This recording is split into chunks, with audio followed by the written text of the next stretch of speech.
Hi there, Pastor Scott here, and welcome to this week's Sunday preview for November 22nd. We're continuing this week with our sermon series focused on the Lord's Prayer, in which each Sunday we're looking at different phrases of the Lord's Prayer. This week we're studying the phrase, "Lead us not into temptation, but deliver us from evil." This is easily the most controversial of the phrases in Jesus' model of prayer. Why? Because it seems to imply at first blush that God intentionally causes times of temptation in our life. And as a result, if we hold to such a reading, then it seems to contradict the perfect nature of God's goodness. So this certainly can't be what Jesus means, right? Well, in theology, there's a big difference between what God intentionally causes and what God permits or allows to occur in order to maintain the sovereignty of human free will.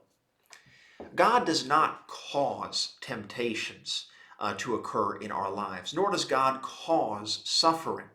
It is, however, true that God allows it to exist in this world and that we do experience it.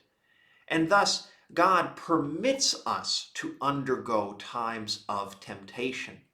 But God allows us to undergo this time of temptation, as well as other times of testing and hardships. Those can be different things, because God also provides us with the grace or the deliverance to emerge out of these times, and we hope emerge stronger with a greater sense of dependence upon the grace of God.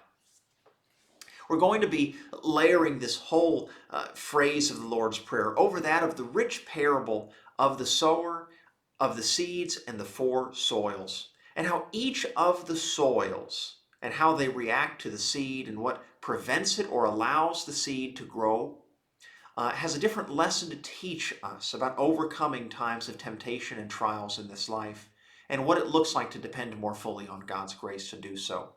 When we do, when we allow that grace of God to come into our lives and clear away the brush, there is a fruitfulness that will spring forth in us, the scripture tells us, leading to abundance and new possibilities that we can only begin to imagine. Join us this Sunday for this message of truth, encouragement, and thankfulness as we prepare our hearts for Thanksgiving next week. I look forward to seeing you and your family with us for Zoom worship this Sunday at 10 a.m. God bless and have a nice rest of your Friday.